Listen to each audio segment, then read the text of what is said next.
Outside the Red Box, insights into global research equipment distribution.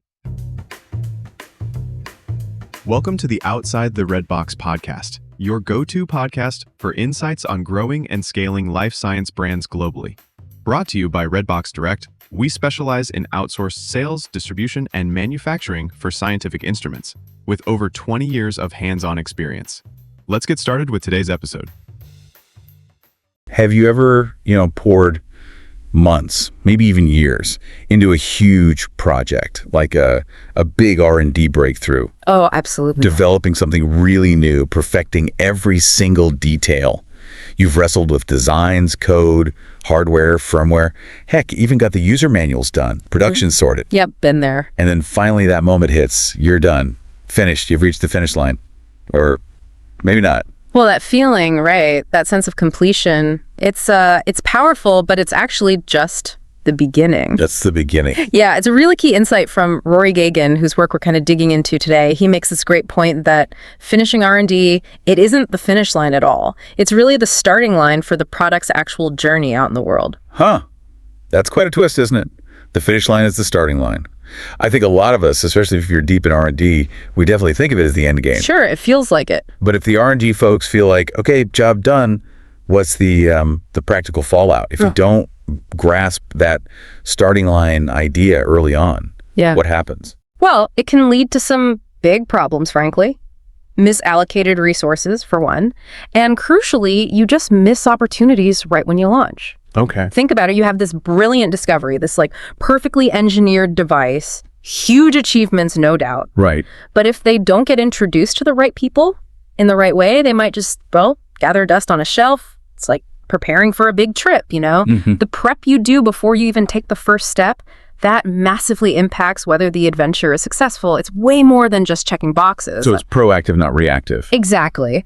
And while the specific steps might change a bit depending on the product, the market, especially life science. That's got its own wrinkles. Sure does. There are these universal things, these constants that every single launch has to deal with. Ignore them. It's like setting sail with no map, no supplies, just hoping. Okay, that journey metaphor really hits home. Yeah. But with so many pieces involved in a launch, especially in something complex like life science, where do you even start?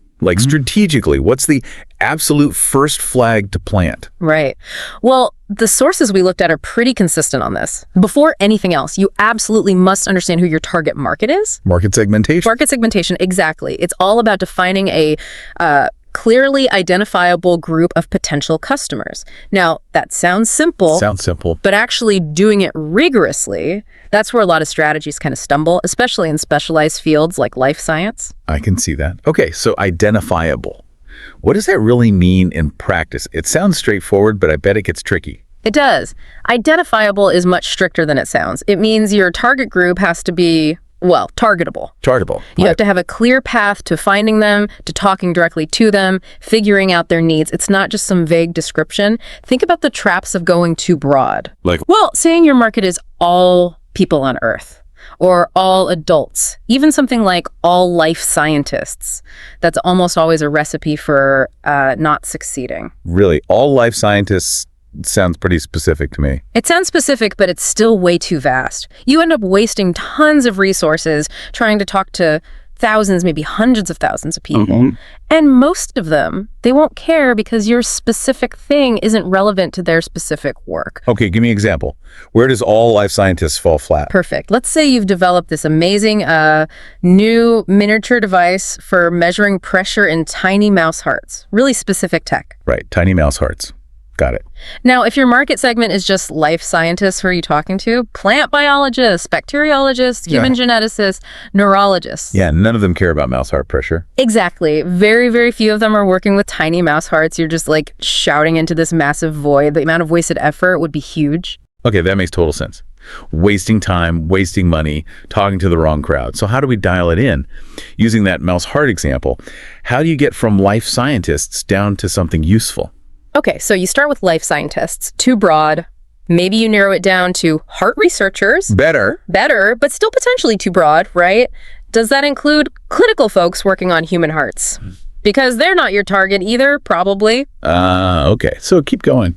You need to get really precise. Something like Basic cardiovascular science researchers working on small animal models. Okay.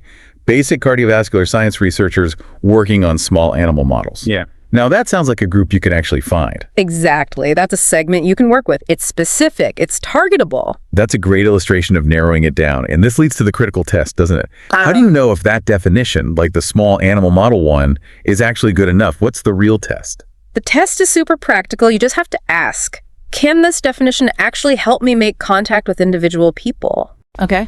Does it make it easy to pick the right scientific conferences to go to? Not just the massive general ones, but the specific meetings. Can you use that definition to search publication databases and find the names of the top researchers in that specific field? Identify the right university departments? Right. Can you actually find these people? Precisely. If the answer is yes, clearly yes to those kinds of questions, you're probably on the right track. If it's kind of fuzzy or the answer is no. Back to the drawing board. Back to the drawing board. You refine it. And look, this isn't always fast, especially if your product is genuinely new, maybe creating a market.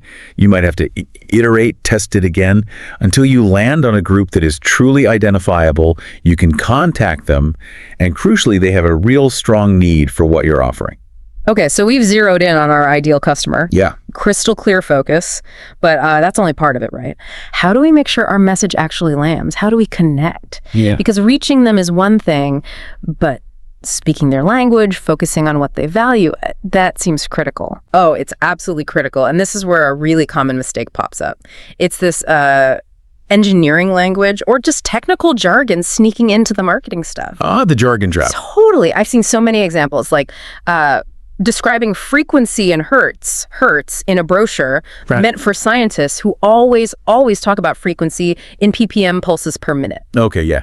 Different units for the same concept. Exactly. Now, to the engineer, hertz is precise. It's technically correct, right? They're focused on the spec. Sure. But to the customer, the scientist who lives and breathes pulses per minute every day, that use of hertz sends a really clear signal. It says, we don't really get how you're going to use our product. Maybe we don't even care. Ouch. Yeah, that creates distance immediately. Huge distance. When your whole goal with marketing is to close that gap, build a bridge, using the wrong language is like trying to order coffee in another country, yelling in English louder and louder. It doesn't work. You're not connecting. That hertz versus ppm example is perfect. But what's the typical pushback you hear, like from the R&D teams when you try to translate their super precise terms into language for the market? How do you bridge that internal gap? That's a really good question. The pushback often comes from a valid place. It's about technical accuracy. Right. They don't want to dumb it down. Exactly. They worry that simplifying means losing precision or misrepresenting the tech. And the key is explaining it's not about being less accurate, it's about being relevant.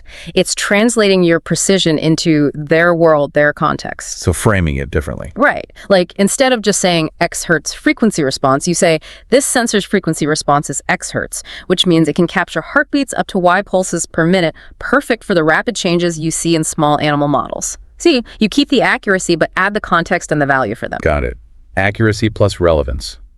Okay, so before you even think about writing a brochure or building a web page or anything, you need solid answers to 3 key questions first. 3 crucial questions, absolutely. The first one is, well, it seems blindingly obvious, but what is our product? Obvious, but you're saying people mess this up. Shockingly often. Honestly, think about working past a booth at a big scientific trade show and just having no clue what they're actually selling. It happens all the time. Yeah, I've definitely done that. Stared at a booth and thought, okay, nice graphics, but what is it? Right. That's the mistake.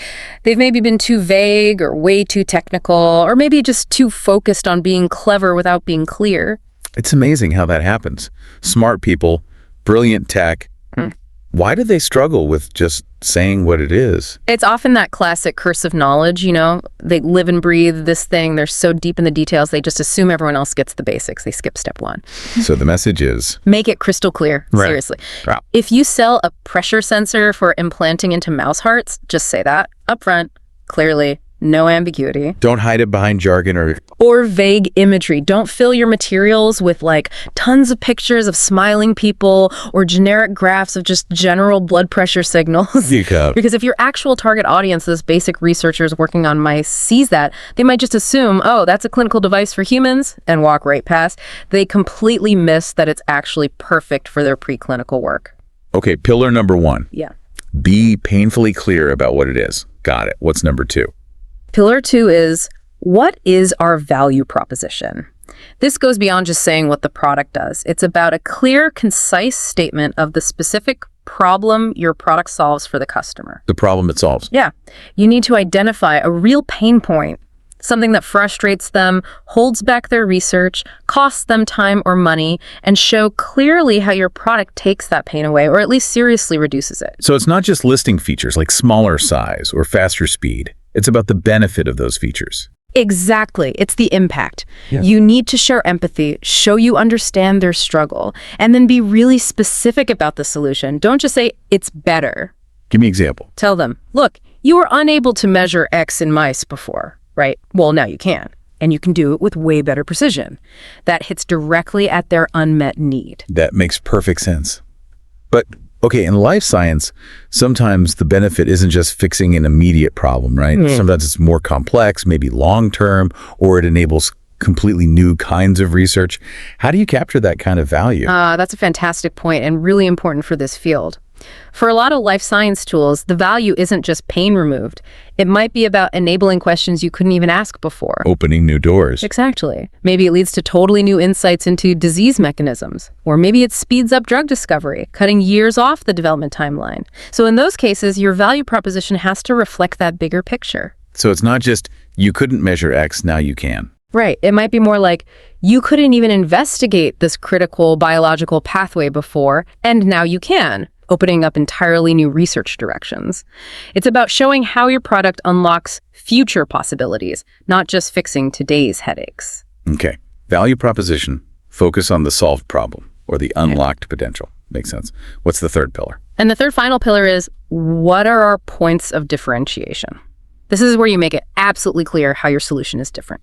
Different from your competitors, sure, but also potentially different from the previous paradigms, the old ways people used to do things before your product came along. How you stand out. How you stand out. Now, if your product is truly revolutionary, like it creates a whole new category what marketers love to call disruption. Like CRISPR, maybe, when it first hit. Exactly, like CRISPR. Or, just for fun, imagine you invent the world's first human time travel machine. Differentiating that from, say, space travel, pretty easy. They're obviously different things. Okay, yeah. Time travel is easy mode for differentiation. But most products aren't that groundbreaking, right? Yeah. Let's take a more down-to-earth example like the hovercraft idea from the outline. How does differentiation change based on who you're talking to? The hovercraft. Good one. It changes dramatically. So imagine you're selling hovercrafts in, say, Europe or the US. Who are you targeting? Probably hobbyists, right? Recreation.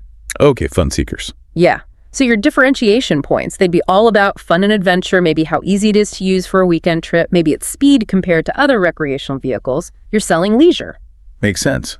But what if you're selling that same hovercraft somewhere else? Like that example of an undeveloped and very wet region, maybe after a natural disaster like a tsunami or hurricane. Totally different ballgame. Yeah. Your target market there isn't hobbyists. It's probably NGOs, relief organizations, maybe local governments. Right, people needing practical transport. Exactly. So what's your differentiation now? It's not about fun. It's about reliable, essential transport when water is everywhere and the roads have been washed away. So you'd focus on? Reliability, cargo capacity maybe. How easy is it to maintain in tough conditions? Can it handle debris?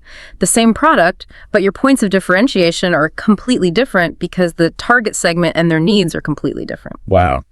So you see, this really drives home how differentiation and your value proposition are really just two sides of the same coin, and how they both tie directly back to that first step, your market segmentation. You can't separate them. You really can't. It's all one integrated, thoughtful process. You figure out your market segment, you get crystal clear on what your product actually is in their world, you nail down the specific pain point you solve or potential you unlock, that's your value prop, and then you clarify how you're different from the alternatives.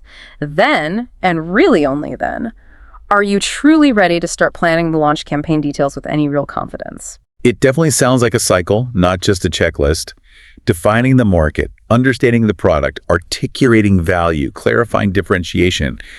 It all feeds back into itself, needing constant refinement. Absolutely. It takes serious prep work, really getting inside your customer's head and just being relentlessly clear in how you talk about it. And, like we said right at the start, it might sound simple when you break it down into these steps. But that doesn't mean it's easy. Not at all, especially in life sciences where things are complex and the stakes can be incredibly high. But doing this homework, doing it well, the payoff is a much, much better chance of having a product launch that actually succeeds. So here's something to chew on as you go about your day. Think about this. How could applying these principles, really defining your audience, understanding what you're bringing to the table, articulating its specific value, and showing how it's unique, how could that help you? Not just with a product, but maybe with a new idea you have, a complex project at work, maybe even a personal skill you want to share. How can you communicate its value, unique contribution more effectively? It's a really powerful framework, well beyond just launching products. Thanks for tuning in with us. For more insights or to connect with our team, visit redboxdirect.com. Until next time, keep scaling.